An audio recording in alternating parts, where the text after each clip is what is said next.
Hello and welcome to Trusty Chords, the podcast which aims to celebrate music and those that create it. For the past 25 years, Brisbane's Halfway have operated as one of those well-kept secrets that often feel as though only a select few know about. Of course, with ARIA, APRA and AIR Award nominations, and a win in the latter category, along with 3 Queensland Music Awards, it's fair to say that their reputation and creativity has managed to transcend the categorisation of well-kept secret and become one of those groups with a passionate fanbase. Formed out of the likes of Queensland outfit St. Jude, Halfway emerged in 2000 and swiftly became a band who demanded your attention. With immersive musicianship and arresting songwriting, it didn't take long for their profile to grow and for the albums to emerge.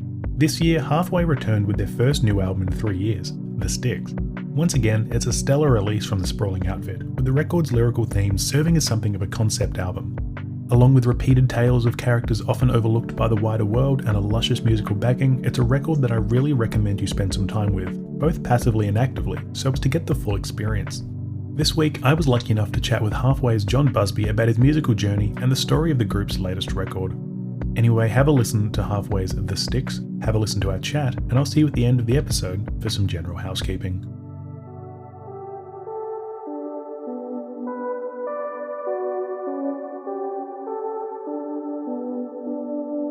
John Busby, thank you very much for joining this episode of the Trusty Chords podcast. Thanks for having me, Tyler.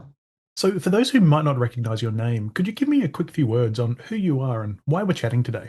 And I'm aware it's a bit of an existential question when I say who you are, but... Well, I'm a songwriter. I write songs for a band called Halfway. We've been around since the year 2000. I've made 9 albums, and I guess that's why we're talking. Yeah, we make records and tour and do the usual things that bands do. Guess that's it. Yeah, it's nice and concise. I always like that. But I guess before we actually do talk about your time in Halfway and everything, what I always love to do at the start of these podcasts is go back to where a love of music first formed. So for you, do you have a recollection of like the earliest memory when music first resonated with you at all? I guess I remember first hearing music in the car with my parents, just AM radio, just all those kind of things. I guess I always liked it. I guess I assume it's probably the same way that most people hear music, just through what their parents are listening to, but mostly it was never a really big part of our world. It was just always on in the background, whether it was... Yeah, just I guess I got into it myself through probably Countdown in the mid-'80s. That show was a huge part of popular culture, and I was a teenager. So, yeah, I guess that would have been it. Just it was never a huge part of my life. My grandmother was a music teacher and stuff. So she was really, really musical, but... I didn't learn anything, or she never sort of, she had a piano, but she would play it, and it always seemed like something that was too, I'm not sure, too beyond the scope of kind of where I was at, which is just kind of, getting by as a kid. But, yeah, I guess Countdown really was the first time that I just got into music. I was just a casual music buyer, and then I just, like everybody, and then I just got more and more into it over time, due to my friends, I guess, at school, and just getting into records and scenes involved in music and stuff like that. I guess I was lucky because indie rock kind of exploded in the mid-'80s, so I was kind of there for that, so that hit me pretty hard. So obviously, when it comes to things like Countdown, they didn't have really too many indie rock No. acts in there. They were a lot more sort of, I guess, Exactly. a little bit more glam rock is sort Totally. of the type. So I guess, who were some of the artists you were really liking on Countdown, and who were some of the artists you were discovering in this indie rock world? It was broad. I was just into popular stuff. I was trying to find my own way. I mean, when I look at, back then it was a lot of compilations. It was just stuff. I guess I always had a thing for melody, so I was searching. Nothing particularly that stuck with me. It was just pop music, I suppose. Anything really, even synthy things like Howard Jones, things like that. I liked. early on, and like most teenagers, you quickly disown it once you really start to get into it. But I guess, yeah, it was just whatever there was. It was a search, really. It was a personal search. I didn't know what I liked, but I wasn't really, I guess I got into maybe the first thing I really liked, which I haven't really thought about before, was maybe early Crowded House, that first record. That hit me pretty hard. Remember buying that, but I was buying a lot of stuff. Just was pretty random. But I did sort of, it was always about melody. I was trying to sort of just to search for melody, really, you know. Yeah. So then, as someone who I guess really wasn't sort of too into music, when you were growing up, it was much more of a casual thing. How did, Yeah. this sort of growing love of music turn into playing music for you? Well, the town I'm from, Rockhampton, it wasn't really a place that celebrates the arts. I mean, I guess that could be said for a lot of Queensland towns, particularly regional towns. But it was it was rugby league and everything else second. And I went to a rugby league school, so I played in a lot of teams, and I was that was my world really. Uh, it was everybody's world. It was just, it was the currency. It was the way you got, really the only way you got not out of the town, but certainly if you're going to be successful, there's a lot more successful rugby league players from my hometown than there are musicians. You know what I mean? So it just seemed like a way. Also, it was the mid '80s, so I guess it was that looking for a way to just find who you are or whatever. But sorry, what was your question? I'm digressing now. No, that's totally fine. It was sort of, how did this love of music actually turn into playing music? Playing music, yeah. It was through my friends. Through my friends, I was getting too small to play football, and then some of my friends really into music, really, really into music, and they were collecting early, like 15, 16. My friend Michael Baker, he's a huge record collector now. I was lucky we were best friends. He lived around the corner from me, and he had like, oh man, he had like we get the Go catalog, and it all started. I guess the natural progression from Countdown was to Rock Arena, and Rock Arena had everything on it. That was a universe. And once we sort of tapped into that, that opened up a whole world. And next thing, Mick's got the Go catalog. It's the late '80s, and mid to late '80s with 16, 17, and a whole world of stuff and sort of wonder. Cross paths with us, and then because we figured no one else had done it, we would try making my own music. It was completely off the cuff. It was like, yeah, just buy a guitar and have see what you could do. I guess it was a little bit like the original punk rock idea, but we sort of had it in our minds that indie rock wasn't that different. But in a way, just the DIY thing. We'd found out that Go and some of these bands in Melbourne and Sydney had just had kids in them who were making music. Just make it and see what happens. So I guess that was initially it. So I got a 4-track, or my first job, got a 4-track and a guitar, and we started demoing. And that's how it started. It wasn't like I can play guitar, now I learned to play guitar, I learned to write songs, and I learned to work a 4-track at pretty much the same time. Right. So if you look back at that early music that you were making when it was very, I mean, I don't want to cast any aspersions by saying the word very amateur, but you're obviously sort of coming at it. Oh, it was really rudimentary. Yeah, it was just, you know, Mick was in my friends. Mick was inspiring me because he had, in the mid '80s, he had all, like all the REM albums. He had all this stuff. So we started competing in the stuff we could buy, and then we tried to, fuel that into something that we could make. So there was this kind of thing on the back burner where we were trying to write songs at the same time. It was totally just making it up. I was pretty slow when it came to the guitar, and it was, I guess it was 16, 17, maybe.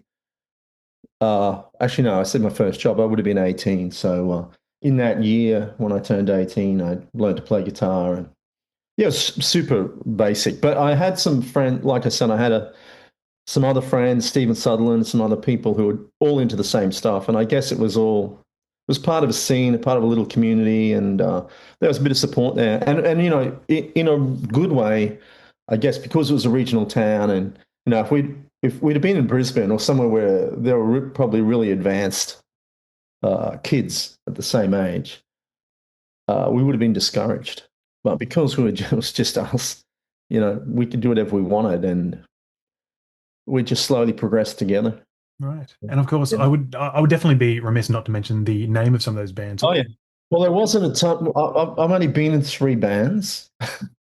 My first band was with my sister Sherry and Michael Baker and Stephen Sutherland, and it was an indie rock band called The Clergy. It's kind of gothy, obviously. Though I was never really a goth. I mean, to be a goth in Rockhampton, apart from the weather, mid '80s Rockhampton was uh, yeah, violence was a currency. Yeah. Let's put it that way. So yeah, so there was that. But we were in that band for how long? I guess from the late '80s to the early '90s. We sort of didn't just, we were trying to make things as well because we figured there was, well, again, there was no one to really discourage us. So we made two 7-inch singles back then. Just self-funded things, made the covers ourselves. Had a little scene around us that were supportive. We knew some friends from Brisbane, sort of older guys who were in a punk band who had gone back and forth, and we had friends like Tim Stewart from Screamfeeder. He was in the Madmen. He was in Townsville, so he was kind of traveling up and back. So we knew him, and so it never seemed super unreachable or anything. That we most of it seemed. I guess we progressed a fair bit in the first few years. We were doing stuff on 4-track first, and I remember playing it to Mick, and after a while, I was like, some of this is, these could be songs, like these could be actual songs, and I thought, wow, okay. And that sort of progressed from there to just rehearsing a little bit and trying to be better as a live band, which took forever. But on recordings, we could fake it a bit. We could get a few passes down and get it okay. And we ended up going into a couple of studios and making a couple of 7-inch records with that little band, The Clergy, which got played on Z and charted on Triple Z and stuff. So it was huge for us. It was big. Yeah, straight away. It was just all indie rock, all original music. Because we had the background, this sort of hovering thing of all the cover bands and all that garbage that were coming through on that circuit, and we hated it all, so it was fine. It was just that simple indie rock or punk rock idea that make a pile of the things you love and a pile of the things you hate, and just concentrate on those two things and work from there. And it's kind of been pretty much the rule of thumb ever since. Just chipping away. Yeah. So then you go from The Clergy, I think it was, to St. Jude, and then we Yeah. have Halfway. So I Yeah. guess when it comes to Halfway, are you still following that sort of idea of sort of making the pile of things you love, things you hate, and sort of just focusing on the things you love, I guess? Yeah, that's essentially it. Yeah. I think it's part of being a music fan. And yeah, I'm the kind of musician that was made on just buying records, and still buying records, and just try and be a discerning music fan and just, trying to, work out the things you love and the things you hate. I think it'll hold you in pretty good stead. Yeah, right. So I remember hearing of Halfway back in the early thousands, and I have a shameful admission to make. For the longest time, I used to get Halfway confused with fellow Queenslanders Half Day, Oh, which yeah. I think was a spin-off of Shane Nicholson's Pretty Violet Stain. Yeah. But I'm not here to talk about my ineptitude. Rather, I actually want to talk about those early years because I always remember hearing such positive reception to everything that Halfway would release. But I guess for Uh-huh. you, did that surprise you at all, or did it make sense because of the hard work going into it and the talented musicians that you're surrounding yourself with as well? I don't know. I guess initially it did. I guess with our next little band, St. Jude, we had a bit of positive stuff. It was a slog because it was the '90s and grunge rock and lots of noise were popular. We were essentially a pop band or an indie rock band or a pop band or something. So, but we'd made a little bit of headway. We put out a record on Rubber Records and stuff in Melbourne. So a few people had thought we were okay, and then they're pretty much the same lineup. I took that and built Halfway. So Chris Dale, Elwyn, all Halfway members, myself, Chris Hess. They're all overlaps from St. Jude. So that same core of players. And Chris and Elwyn, I knew, they knew my band when we were together in Rockhampton in the late '80s. So like we've been together a very, very long time. Halfway was like an extension of all those things and all those ideas. So did I think it was I surprised? I think the first time I was surprised that people warmed to it was when we made our first demo, and Rusty Hopkinson from UMI liked it, and we travelled to Sydney to talk to him about releasing the record. That was a pretty big deal. Yeah, right. It's like, well, if Rusty likes our band, who gives a shit who doesn't like it? You know what I mean? Like, it meant the world. Quite a So his opinion carries a bit of weight. He's a huge record collector as well. He's he had his own label, Reverberation, and we put the first record out on that label, and it was like a co-label thing. We met two people to release the first record, and that was Stuart Coop on Laughing Outlaw and Rusty, and we liked them both, so we put it. And they both knew each other, so we met them both in Sydney, and we just figured we did a co-release with both labels. Yeah. So it was cool. I mean, it was awesome. Press and stuff that followed was great as well, and we've been pretty fortunate with that stuff. Yeah. See, and I've always sort of viewed Halfway as a little bit of a well-kept secret. Like, there's been no crazy mainstream success, but I'm yet to hear of anyone who don't like you guys. Even if they've never heard of you, like the second that they do, they seem to very soon be devotees. Oh, really? Oh, like I was going to say, is that something that you've seen at all? But I guess the fact you seem a little surprised by that indicates maybe not. Well, I just don't think about it. I think.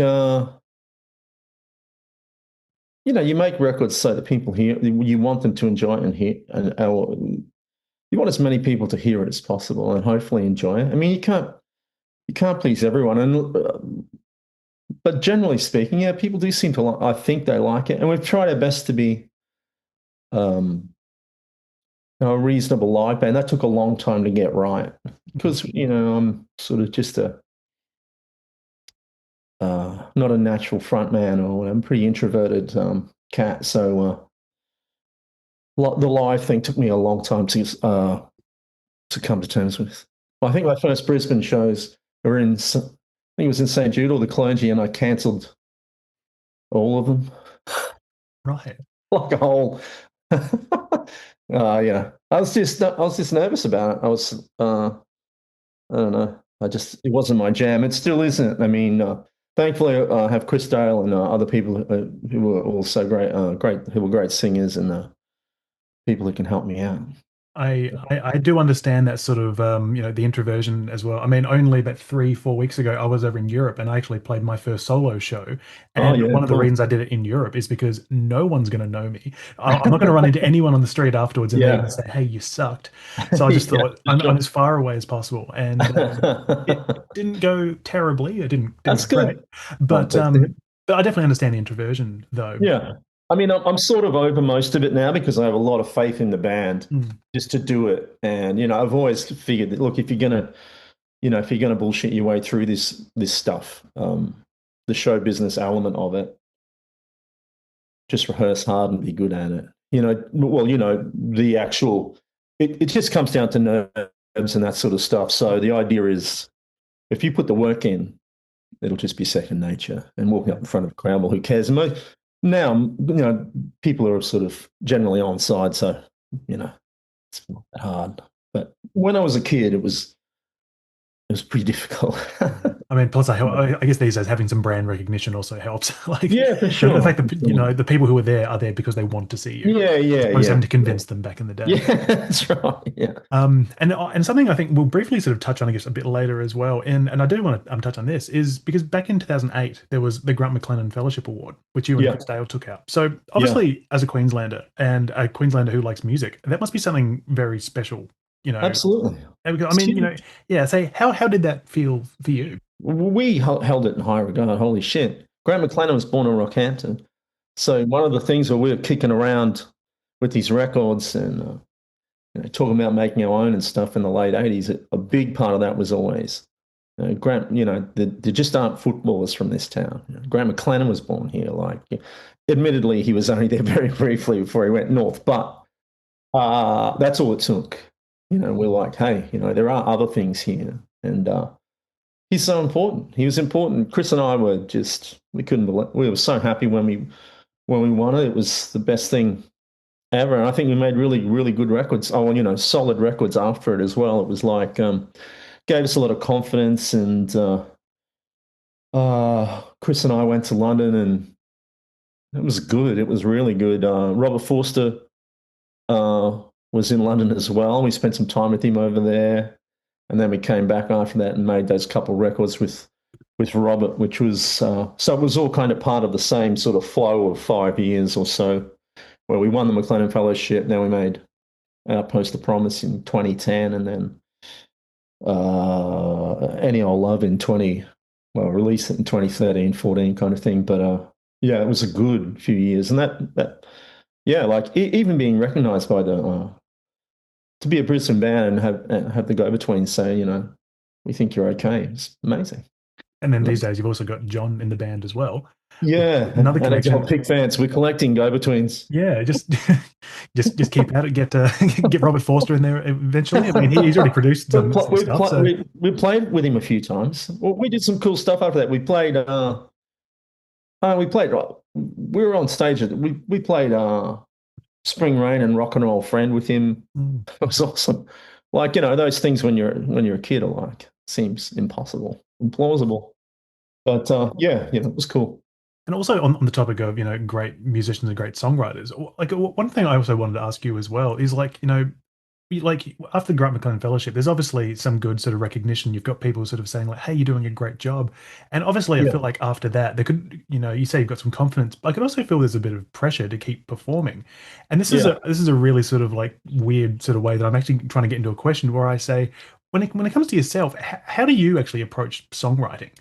Because, like, is there anything that you're sort of aiming to achieve when you sort of sit down to when you sit down to write a song, so to speak? I don't know if you're actually sitting down pen and paper or if it just sort of comes to you, but is there a specific way that you try and approach songwriting at all? Well, the way the process for me works is that I just, like probably most people, I keep snippets of melodies in my phone. Do you do that?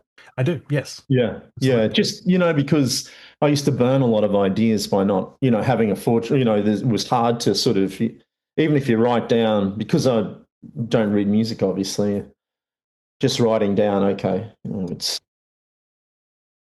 it's G, D, C, E minor or whatever, and this is a melody. You've still got to track to the melody, right? You don't have a way of actually uh, writing the melody. So back before the mobile phone, it was a bit of a trick. But now I just keep hundreds and hundreds of little melodies, and I just name any ones that I think are really good, and sort of don't really bother with the others. But and then I just trawl through them and see what I've got. And as for the process, I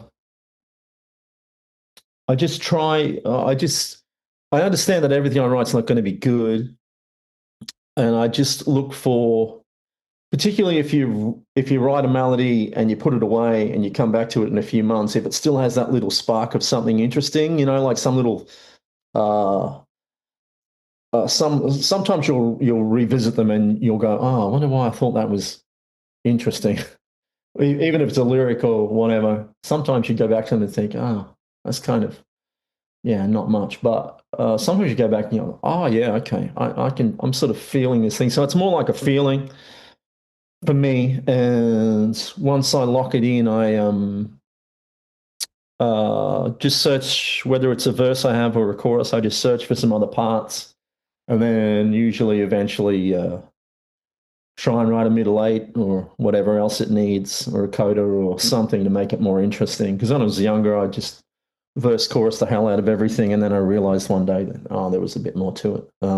So I try and give them shape, make them interesting for me, firstly, and also obviously once I get them to a point, I bounce them off Ben and John Wilsteed, all the band members, to see. It's a big band. Everyone listens to a lot of stuff. You can sort of tell in a band if people are interested or not. Like you just really know where to hide. They'll let you know. They'll let you know. And I guess on that topic of songwriting as well, I mean, one of the reasons that we're talking today is because there is a new album from Halfway, which is The Yeah. Sticks. So record number 9, it's a gorgeous album, but this thank far you. into the band's life, do you ever find it hard to keep things fresh at all? Or is it a case of, every day is a bit of a school day, every day is going to be different in the music process? Yeah, I have more time on my hands now to be in a process and try and write all the time, which is good. Every day is a school day, really. I'm trying to constantly work on music, which is what this record was. It was kind of a couple of years of writing and recording, like pretty solid. Um, get up, have a process, have a daily run at it, like a whole, a situation where you just try and commit to plenty of time. And yeah, really, I just commit, yeah, just put the time aside and try and work on it. And this was a different kind of record where it was kind of you could write and record it at the same time. So previous albums or everything else we've done, it's a big band, so we've just gone into the studio, recorded live, and mixed it. You try and do it in a couple of weeks or whatever. This is different where we had software. I've been based in Darwin for a while, and Ben's been down here in Brisbane. And so what we were doing was just flicking files to each other and building songs on in Ableton, actually, in software. So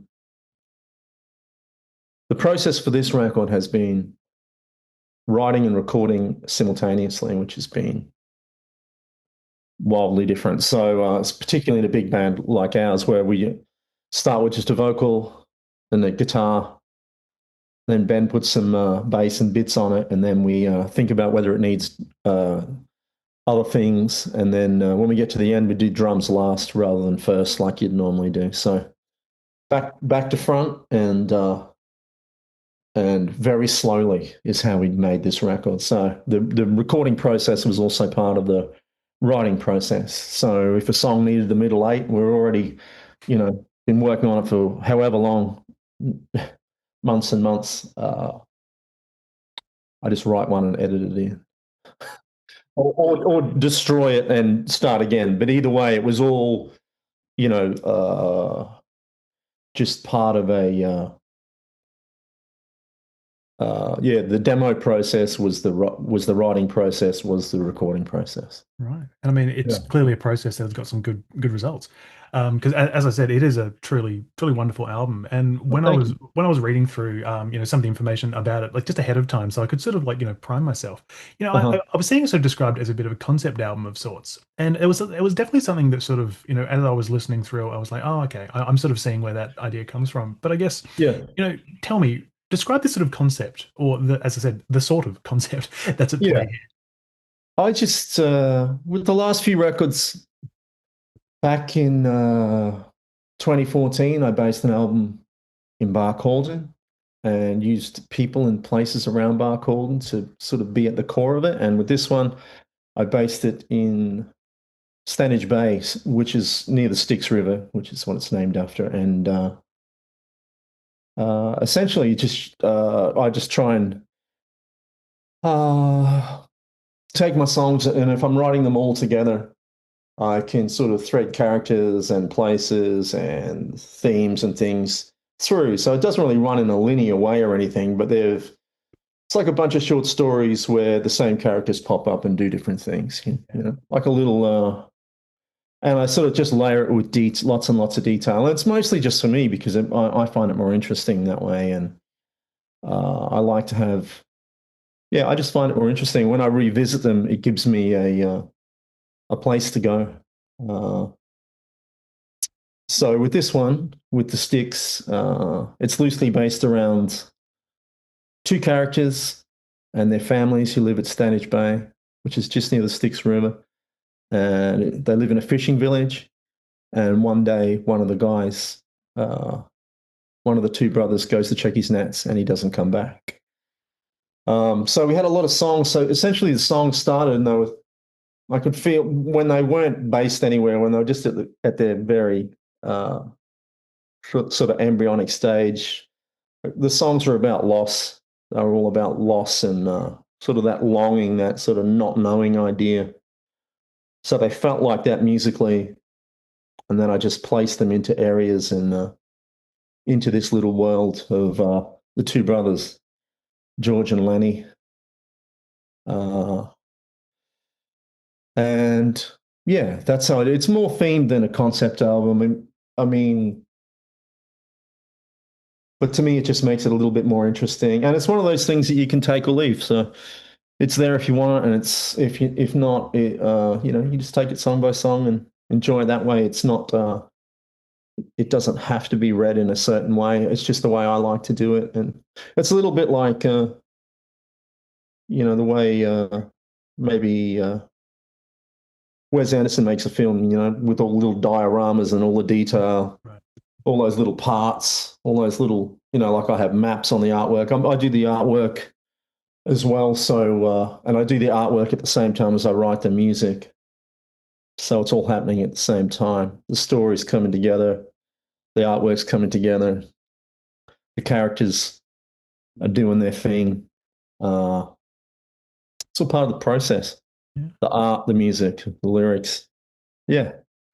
Does that And make sense? it does make sense, actually. Like I really do, I really do appreciate that sort of thing where like everything is sort of building towards something at the end as well, where Yeah. it's like, every part is considered. You're thinking it all like through. I mean, there are definitely some artists who I know who are very much like that, and I think you've actually mentioned one of them in your choices that we'll get to a little bit soon that Sure. I'm thinking Yeah. of specifically. But yeah, it's something I definitely really appreciate. Plus the way that you're sort of saying, like this sort of theme, it's there for people to listen to if they want to. So it's a sort of Yeah. thing where you can listen to it as an album just in the background, or you can actually listen closer, Yeah. sorry, and say, There's oh, actually, something I'm going on recognizing there something if here. you want to find it, but you don't Yeah, have to. I don't want to seem like someone who's kind of, well, just because I go to all this trouble doesn't mean anyone has to listen to it or care. I just make it, I just make it. And once it's done, it's not mine anymore. It's everybody's, and you let it go. But for 2 years, it was all consuming. mm, That's the nature of what it is. And I absolutely loved all of it. that's great. All of it. Every moment of the last 2 years has been amazing. Amazing. Building it. Yeah. Living in it, really. Yeah. So I Yeah. guess one question I always love to ask folks who have released new music as well is, but I'm obviously changing the names. What does an album like this say about who Halfway are in 2025? Oh, wow. That's tricky. I've no idea who we are in 2025. I feel like we're so out of time. I think we started out of time, and every time we something's in fashion or of interest to people, we seem to be at the other end. Like when Old Country broke and we were kind of finished with it. We managed to be always at the opposite end. I think we're a band that is about songwriting and songs and serving the song, and I think the players in the band uh, all do that wonderfully. It's a commitment, a band like this, and really the record's a credit to them more than it's a credit to me waffling on about being an artist and living in this record for a couple of years. They serve the song in a way that's really special, and they're all amazing on it. So Really? And then so this episode comes out on Friday, July 25th. So therefore, for people okay, who might be listening today, tomorrow on July 26th, you're launching the album in Marrickville. And then heading over to Melbourne on September 13th, I believe. yeah. Which I guess that sounds right, because I mean that's still like almost 2 months away. But we've obviously had the Brisbane show already. But for newcomers, what is the Halfway Live experience like? Um, well, it's a rock band, I guess. Sometimes we just try and serve the songs and play them well. There's really no more than that. We rehearse hard and try and make it so that the songs are as good as they can be live. They're probably a little louder and a bit more aggressive than on record. That's natural when it comes to playing shows. We just try and be the best band we can be, really. We've kind of progressed from a bar band to a band playing. Well, hopefully we can play almost anywhere and make it make sense. I'd like to think that was the case anyway. But yeah, I think we just played the old museum 2 weeks ago, and we did a really long set. We did the whole of the Styx album, and then we did another hour of extra songs, so 2 and a bit hours of songs, which was fun. And I don't think we could have done that in 2003 or four when we started, or when we started making records. So I think we're getting pretty good at it. Well, I think, as I said before, the reception that you've been getting from the music itself, and I guess the live shows, that's testament to the work that you're putting in there. So congratulations on everything that you've been doing, John. Oh, thank you. It's very kind. So I feel like I should get down to this portion of the podcast in which its namesake is derived. So with Trusty Chords, I follow a very tenuous sort of notion where I decide to follow the 1, 3, and 5 structure of a standard chord. Ask about one artist that's been very impactful, 3 albums that have influenced you, and 5 songs you can turn to. So Sure. it's always very wordy in its explanation. It takes up so much time at this part of the podcast. But I've been given your answers ahead of time. So I guess when it comes to the one artist that has impacted you the most, you've picked the Smiths here. Yeah. And specifically, you picked. You also mentioned "The Queen Is Dead," which I guess is fitting for this album, "The Styx," considering the song "The Palace" mentions or uses some of the lyrics to "The Queen Is Dead." I've noticed. Yeah. So Well, part of the style of writing, for that song, and sometimes the way, other than just using geography and things like that, or memories from when I was a kid, because that part of town is that part of central Queensland is a place we used to go on holidays around the Styx River. I used to go there fishing with my dad. And in 1986, when The Queen Is Dead came out, I bought a $6 cassette of it from Northside Kmart on the way to drive to Stanage Bay, and listened to it in the car, and then listened to it on the beach at Stanage on a cassette player. And it was amazing. It's just amazing. It just felt like it was coming from another planet. I'd never heard anything like it. And it just hit me so hard. So obviously, when I base some of these songs on the Styx are my memories mixed in with these characters. I guess my memories fuel these characters in a way. And just that song's about the Palace is about the wonder of music, and just the way it can, particularly when you're in a very isolated place, how hard it can hit you. The Smiths did that for me, and I guess as their records unfolded, I probably got on about then 86, and then I went back to Meter's Murder, and then the Well Won't Listen came out, and it was amazing, and then Strange Ways, and just really reaffirmed the idea that even though I was still learning how to play, or not at 86, probably not even learning how to play, I was just not even sure what I was doing, but it told me I was onto something. I thought I was really onto something, even though, you're never going to play guitar like Johnny Marr. You can try, You can but try. getting You can there is the try, hard sure. bit. Yeah. Sure. Well, some people probably can, but it's rare. But the idea of making music, and it hit me hard. It hit me hard, and all those records, they've just been there with me. And I don't think I think they're kind of also the one band that I really collected hard, even though they've only got a handful of albums, like all the 12-inch singles and all of that. I've still got just over there. They were so important to me, and they still are. It's just, yeah, you can't. You have to be at the right age for that kind of thing too, right? When you're 16 or 17, you probably, when you talk about this, you probably go through this a fair bit on your podcast, but no records hit you as hard as when you're that age. Oh yeah, Like, it's a perfect age for it. yeah. It's when You you're just take it's them when you're with you. young and impressionable, and Yeah, you're willing to take it on board. totally. You take them with you forever. There's nothing you can do about it. I mean, I still sound check. Last night I dreamt that somebody loved me. I mean, it's not from Queen is Dead. It's from Strange Ways, but yeah, it's still my go. Those things are still my go-to. And you one of those people who sort of wishes that Morrissey would sort of shut up a bit these days? Yeah, well, you have to separate the artist and the art. Absolutely. It's very difficult, isn't it? It's tricky. It's Yeah. tricky. I guess speaking of brilliant albums, the next question we do have here is about the three albums that have impacted you greatly. And the first one, it's brilliant Australian album. It's the Triffids' penultimate album. I always mess up the pronunciation. Is it Kalentia with this one? I think it's Kalentia? well. That's a good question because Yeah. I've heard it said many different ways. I call it calenture, but I could be wrong. It has something to do with seasickness, doesn't it? Yes, I believe it does. Or some kind of yeah, so like a from something from being at sea for too Yeah, long, because you're something looking it like up now. It's tropical fever or delirium suffered by yeah. sailors after long periods away from land. There you go. There we Yeah, go.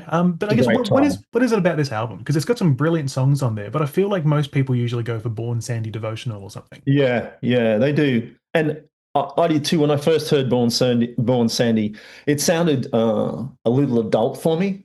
When I was 15, it sounded. I thought, man, these guys are.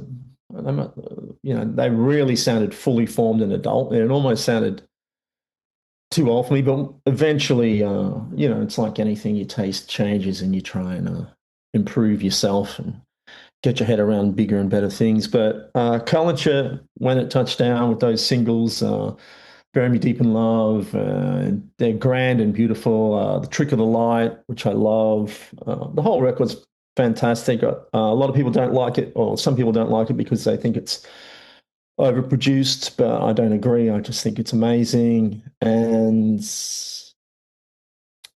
one thing the Triffids have always had that I admired was they can use Australian places and things without sounding like sounding cringy and horrendous. So when I was a kid, it almost seemed impossible to talk about Australian things in music and have them sound amazing. Mm. Uh, I and understand that completely, actually. Yeah. yeah, it seemed very foreign. Songs always sang about cool places in the US or all those places sounded amazing, or in the UK even, but yeah, never Perth. And yeah, I do really love the way they use geography, and they can make their music sound like Australia as well, which is Yeah. impressive. I just want to say I really understand that though. Like one of my favorite songwriters is John Darnielle of the band The Mountain Goats. Yeah. And he's a wonderful way with words, but he has a series of songs called the Going To series, where it's like going to and it's a location. And when I'm sort of like growing up as a songwriter, I'm thinking, oh wow, like I'd love to be able to write about place names. I'm like, oh well, I'm from Adelaide. How about one called Going to Adelaide? No, no one is ever going to want to listen to a song called Going to Adelaide or anything like I that. know, it's true. It doesn't sound right. No, it As you said, doesn't. it sounds It's a bit so cringy. yeah, it's so hard to put wonder in that. It's something I don't know how, but yeah, they could do it. They could really do it. Sing about very Australian things, and it sort of gave me I guess, to the idea of celebrating things that are sort of a little bit. One of the things with writing a record like The Sticks or Any Old Love is that it celebrates people that songs don't usually celebrate, and places that songs don't usually celebrate. Like, who's going to write an album about a broken down jockey uh, drinking in Barcaldine? Like, or some ratty professional fisherman uh, living hard in Stanage Bay or the Sticks. I like that idea of championing people who are a little bit like in the same way that look, plenty of people have done it, like John Steinbeck, right?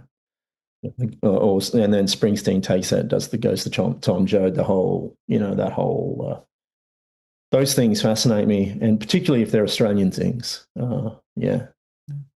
And I guess speaking of great songwriters, our next one is the next artist, I should say. It's Bob Dylan. But Yeah. I feel very that when people talk about Bob Dylan's work, they don't usually go for the 80s period. And they don't No. usually go for albums like Oh Mercy, which you've done for. So Yeah. what is it about Oh Mercy that really stands out as opposed to some of his earlier work? Well, I was a big Bob Dylan for me is the start and the end of all things songwriting, and I guess that's the same way with a fair few songwriters. But I loved him. I still love him. When I was young, I would watch those shots of him, like No Direction Home stuff and Don't Look Back stuff, like those black and white that old footage where he looked amazing. And when I encountered him in the 80s as a music listener, I was kind of like, what has happened to this guy? Because it looked like something had really gone awry. And I didn't realize at the time that he'd gone through the whole, the late 70s, he'd gone through the whole Christian trilogy and all that. I found out all that stuff later. But yeah, I really wanted him to make a great record in the 80s. And when he got with Daniel Lanois and Malcolm Byrne in '89, made Oh Mercy. That thing's a masterpiece. It's absolutely beautiful. I love it. Again, some people say it's overproduced, but not for me. It was made in New Orleans. I've been to New Orleans twice, and I went to Kingsway Studio, even though it's empty now. It's just stood outside. I'm not sure what I was waiting to happen. That was only the second time was only last year. It's the end of Frenchman Street. That record's and for the band, for us as a band, that record's one we turn to all the time. Every one of us, we reference it constantly. It's just beautiful. It's lush. It sounds like New Orleans. It's the reason why we ended up working with Malcolm Byrne. The record before this one, on the Ghost Line, we worked with Malcolm Byrne, and it was purely because of Oh Mercy. Yeah, he was completely lost in the 80s, and I get that, but that record, wow, Yeah. wow. And I was actually noticing when I was looking through some of these albums that all of the albums are actually from a nice little sort of period of 3 years in the late 80s. Because the last one we Yeah, have is Starfish by The Church. yeah, And yeah, that one sneaks in, oh, I was going to say sneaks in at 89, but I think I was looking at Oh Mercy. That one's from 89. Starfish is yeah, from 88. yeah. Um, but again, brilliant Australian band. And Oh, I yeah, think this would be their most commercially successful record as well. And yeah, you can see why, yeah. can't you? You can. It's amazing. Again, it sounds like a place. It was recorded in LA. And again, whenever I go to LA, I try and it was recorded at a whole bunch of studios, about five, I think. And I try and track them down when I'm in Burbank and stuff, just to my own nerdiness. But they'd made the record Heyday before that, and they got dropped by EMI or whatever that label was. I think it was EMI. And that record was beautiful, really over the top production. And then they went to LA and made Starfish. I know it's not Steve Kilby's favorite. Uh, a lot of people like the Blurred Crusade or Heyday, but it's a slow burn. Starfish. It took me a little while to get into it. I guess it was a big hit mostly because of Under the Milky Way, but the record itself, those guitars, it was recorded by Waddy Watchell, the guy like super LA cat who did all the Warren Zevon stuff. I'm a Warren Zevon fan as well. Yeah, amazing. Some of his songs actually, I had him on my list, and I just had too many on the list that I had to. Yeah, the cull was a lot, but yeah, just the sound of it. It's surprisingly sparse. The guitars are beautiful. Sounds like LA. It's got a little bit of homesickness in it. Hotel Room and songs like that. North, south, east, and west. I know they were unhappy when they did it, and they didn't like each other, and they didn't like a lot of things, but that record's amazing. Yeah. Amazing, Truly, I think the only thing I don't like about that record is the fact that it sort of made them a like a little bit of a one-hit wonder, I guess, because of Under the Milky Yeah, Way. And I feel like, especially in the US, they are unfairly relegated to that status, which is a real yeah. shame because they've got such a rich discography, and I Oh, their really feel records are it's great. Their records are great. Yeah, all the way through. Again, they were one of the bands who were into it in a big way, and it's an odd thing because they were always on a major. Well, it was in the early days. They were, I think, but they were great. I mean, the Bird Crusade's great. Seance is great. Heyday's amazing. Yeah, that first, they're still making great records. yeah. So our next question here goes into the five songs you can always turn to. And Yeah. obviously we mentioned before the Smiths with the Queen is Dead and in the Palace, how you start using those lyrics. And then at the end of that, you also mentioned Hammer the Hammer by the Go-Betweens. So this first song we've got is Cattle and Cane by the Go-Betweens. So I'm starting to notice a little bit of a Go-Betweens theme in Halfway in Your Life and everything. I Yeah, can't quite that's put my right. finger on it. That's right. Well, the Go-Betweens thing, the Cattle and Cane cover had see, these things hit you hard. The Cattle and Cane 7-inch cover had a picture of Key Street, Rockhampton on it. So when Mick Baker and I were listening, we're going through all this stuff as kids. It was just, he was sending a message home, and that's a song about homesickness. And again, he attacks it in a way which, if you're talking about homesickness, it could be so obvious, and there are so many ways you can go with it that are, again, kind of cringy, or they've been done a million times before. But that song, even though it's about homesickness and missing home and looking towards where you're from in bits, at least, it doesn't. It's just so unique and so beautiful. It's just like I don't know how you do that. I don't know how anyone does that. He's a master. McLennan's a master songwriter. He's a wizard. I don't know how I don't know how he did that, and I like the way he throws it back to home and Cattle and Cane and the picture of Key Street, all those little things, little messages people like us. Yeah. Notes, looking at the liner notes or reading the runoff grooves or whatever. I'm very glad you mentioned the runoff grooves because I'm definitely that sort of person. Um, yeah, I definitely remember like hearing that song, well, hearing Cattle and Cane for the first time, and I think like the first thing that really was arresting to me was just the time signature, and Yeah, thinking like this is such a weird song, but I think that was useful because it really got me listening much closer, and I think that yeah, was the song that really sort of showed to me the breadth and the depth of the Go-Betweens songwriting.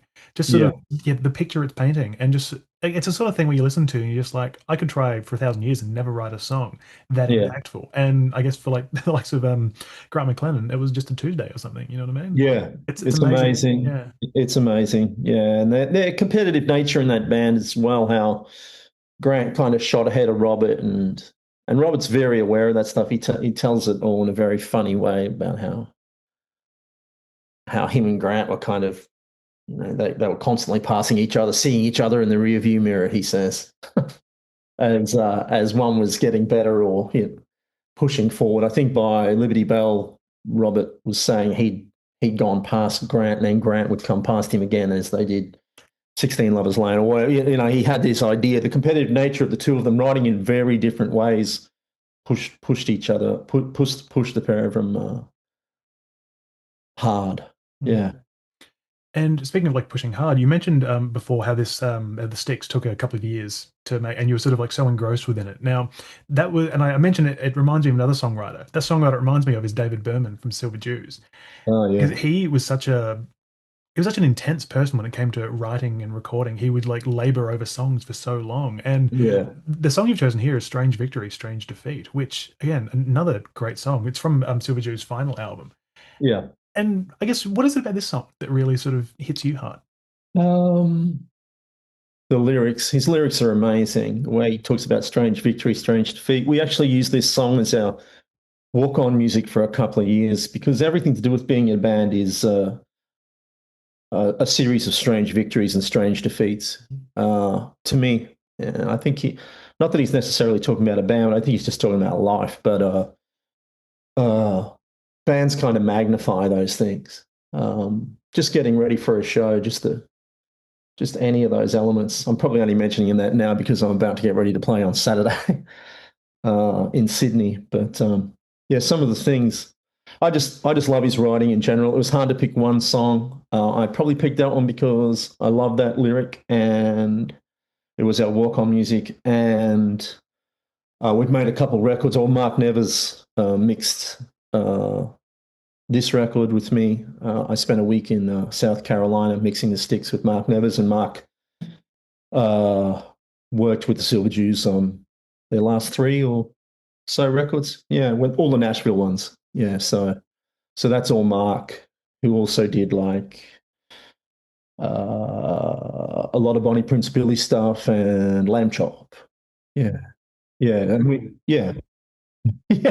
Well, to us, and we went over there in 2015 because of Lamb Chop and because of Bonnie Prince Billy and because of David Berman and made a record there with him. Blew all our money and did the usual bit. Played a festival in Nashville and made a record in a week. It was good with Mark Nevis, but I guess that's those bands and that band in particular just they're not really I wouldn't say an influence because no one can write like David Berman can write. I remember someone was it Jeff Tweedy said once, don't compare me to David, but I won't be compared to poets. I think it's fair. Someone who can write like that is he's on a whole other level. Absolutely. And yeah, his was definitely a passing who it definitely hit me very hard, especially so soon after his final record. Yeah, that Purple Mountains record. Oh my God. Yeah. Well, I guess on cheerier topics, the next song we have is "The Wreck of the Edmund Fitzgerald," which yes, that's nothing sad about that one at all. No, Gordon Lightfoot though, yeah, classic song. Turns it's well, they actually think the event itself was 50 years ago this year. Actually, is that right? yeah. Wow. But it looks at November of this year. So yeah, how did this song like first? Well, I guess how did this song first come to you, and how did it sort of Well, become one of your?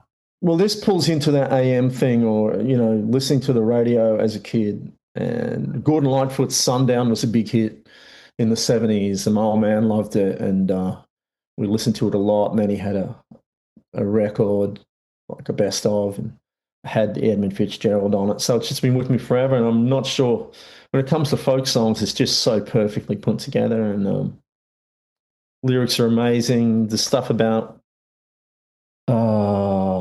boys, it's been good to know you. Those lyrics about how the captain talks to the crew, and it's just so descriptive, so emotive. Again, lyrics. Gordon Lightfoot's a master, an absolute master. Canadian genius. I'm not sure how people get that good. I'm sad that he passed a couple of years ago as well. Just a mighty songwriter. I think he's amazing, and it's sort of a genre that's kind of '70s folk singer went out of style pretty heavily. But I also liked how he just. I think he had about 100 dates booked on the, like a big tour booked when he died. Like he just didn't stop. Just whether you're in fashion, out of fashion, part of popular culture or not, it's just about the work. Just do it. I love that about him. Absolutely. It's definitely his passing was definitely a huge loss as well. I feel like we're just turning this into a bit of a parade of lost musicians. We mentioned Warren Zevon earlier as well. I know.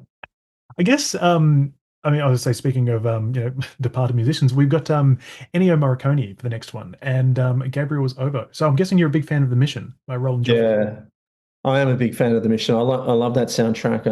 If I get flat, which doesn't happen too often, surprisingly, I listen to that in the morning constantly. It's just something really beautiful about it, and I think just personally, I've never been into instrumental music. That when I was younger, I wasn't into instrumental things that much. I always wanted lyrics to hang on to, and that soundtrack showed me how powerful just music can be. It can put you in a place. It can tell a story. You can do all those things without a word, and I just think it's absolutely beautiful. The whole soundtrack, the song, the mission as well. It's just escapism. It's absolutely beautiful. Yeah, so if you can get music to take you to a place in a way, and then also with lyrics, then if you could get anywhere near what he's doing with that, you can obviously travel to a place and surround yourself in it, which he certainly had the ability to do. It's amazing. Yeah.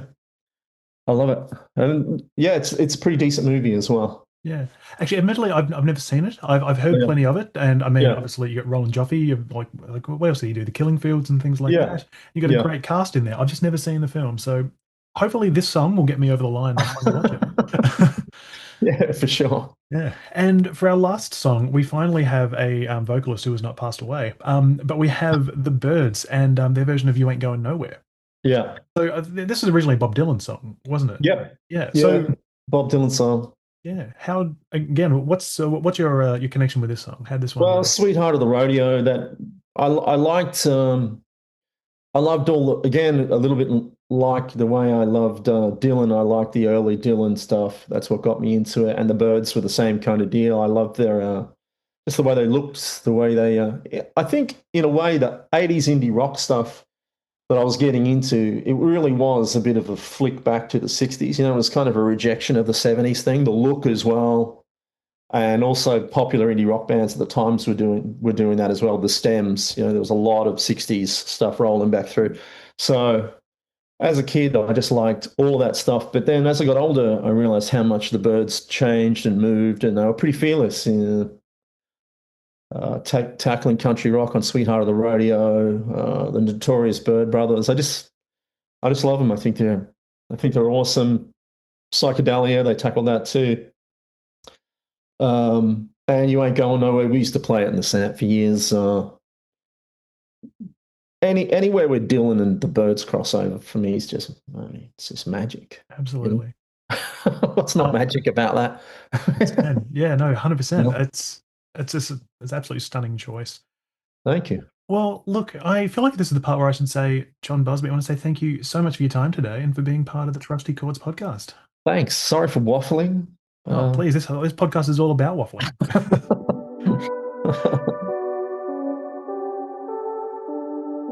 Thank you for listening to Trusty Chords. If you listened to this episode and enjoyed it, I would really appreciate it if you were able to take a few moments to follow, like, share, and review this podcast on your preferred platform of choice. As always, there's no obligation, but I'm forever grateful if you do. Of course, I'm over on Instagram and Facebook at Trusty Chords Podcast, all one word. And I've also got the blog on my website, which is tylerjenke.com. That's TYLERJENKE/Trusty Chords Podcast, all one word. That's where you can find a list of all the songs chosen by my guests each week, along with a playlist of all the songs chosen thus far. You can also find a link to the Buy Me a Coffee platform where you can throw me a few dollars to keep this podcast running, if you feel so inclined.